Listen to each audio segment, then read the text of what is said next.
Hello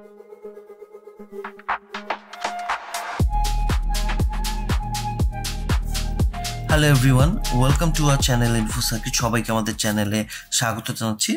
আজকে আমরা ই passport বা অনলাইন পাসপোর্ট অ্যাপ্লিকেশনের জন্য যে রিকোয়ার্ড ডকুমেন্ট আছে সেগুলোর মধ্যে যে ই চালান বা পেমেন্ট রিসিট বা পেমেন্ট ভাউচারটা কীভাবে ডাউনলোড করব, যেটা ডাউনলোড মাঝে মধ্যে হয় না, সেটাই দেখব।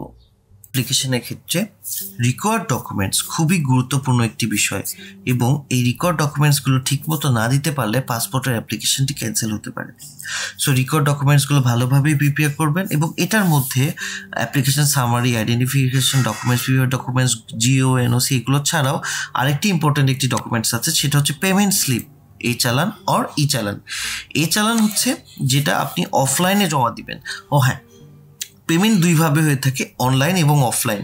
অনলাইন পেমেন্টের ক্ষেত্রে ই চালান পাবেন, অফলাইন পেমেন্টের ক্ষেত্রে এ চালান পাবেন। যেটা আপনি ব্যাংকে জমা দিবেন সেটা ক্ষেত্রে আপনি এ চালান ডাউনলোড করতে পারবেন, আর যেটা আপনি অনলাইনে জমা দিবেন সেটার ক্ষেত্রে আপনাকে ই চালান ডাউনলোড করতে হবে।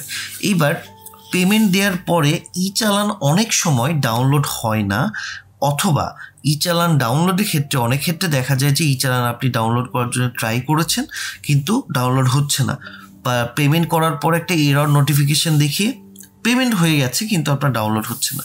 সেটা কিভাবে এখন ঠিক করবেন? আপনার যে রেজিস্ট্রেশন নাম্বার আছে সেটা দিয়ে আপনি ই চালানটা ডাউনলোড করতে পারবেন। ওয়েবসাইটেই এই পাসপোর্ট ফিজ নামে যে অপশনটা, মানে যে কলাম এটা আছে, পেজটা আছে, সেখানে যাবেন। পাসপোর্ট ফিজে ক্লিক করব আমরা।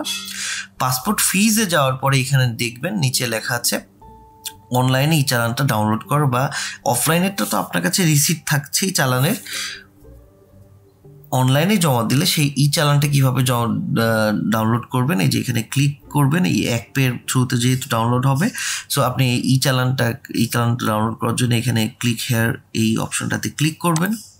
আপনাকে নতুন একটা স্ক্রিনে চলে যাবেন। সেখানে দেখুন অপশন থাকছে বিল সমূহ, রসিদ নম্বর, আপনার যে রিসিট নাম্বার, মোবাইল নাম্বার এবং পাসপোর্ট। যেহেতু আপনি ডাউনলোড করতে পারেননি সেক্ষেত্রে আপনার রিসিট নাম্বার থাকবে না, এখানে আপনি মোবাইল নাম্বার দিয়ে ডাউনলোড করতে পারবেন, অথবা passport application ID. Passport application ID কোনটা? যেটা আপনি পাসপোর্ট যে আপনি অ্যাপ্লিকেশনটা জমা দিয়েছেন সেটা যে registration ID, OID, online application ID, সেটাই আপনার হচ্ছে পাসপোর্টের অ্যাপ্লিকেশন আইডি। সো পাসপোর্টের অ্যাপ্লিকেশন আইডিটা আপনি স্ক্রিনে দেখতে পাচ্ছেন, আমি একটা ছোট্ট স্ক্রিনে দেখিয়ে দিয়েছি। সো পাসপোর্টের অ্যাপ্লিকেশন আইডিটা আপনি এখানে ইনসার্ট করবেন। আমরা এখন এখানে ইনসার্ট করে দেখাচ্ছি। ইনসার্ট করার পরে আপনি জমা দিন, এখানে ক্লিক করুন। জমা দেওয়ার পরে দেখবেন এখানে একটা পেমেন্ট রিসিপ্টটা আপনি পেয়ে যাচ্ছেন, যেখানে আপনার online application ID, mobile number, নাম, ইমেল ডিটেলস থাকছে। আপনি এখন ডাউনলোড করবেন, ডাউনলোড বাটনটা ক্লিক করবেন।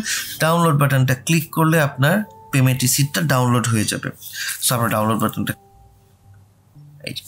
ডাউনলোডটা সেভ হয়ে গেল। সেভ হওয়ার পরে আপনারা যেটা দেখবেন সেটা হচ্ছে এক পের একটা রিসিপ্ট চলে আসছে, যেখানে আপনার details, name, mobile number, email ID, transaction ID, everything এখানে ইনকর্পোরেটেড থাকছে, এবং এটার থ্রুতে আপনি আপনার 3 নাম্বার ডকুমেন্টস যেটা এই অনলাইন ই রিসিট সেটা আপনি ডাউনলোড করে ফেলতে পারছেন।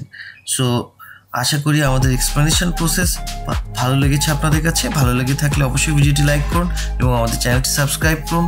নেক্সট ভিডিওতে আরও ইনফরমেটিভ টপিক জানার জন্য আমাদের চ্যানেলটি সাবস্ক্রাইব করে আমাদের সাথেই থাকুন। আসছি নতুন ইনফরমেশন নিয়ে আপনার কাছে আগামী কন্টেন্টে।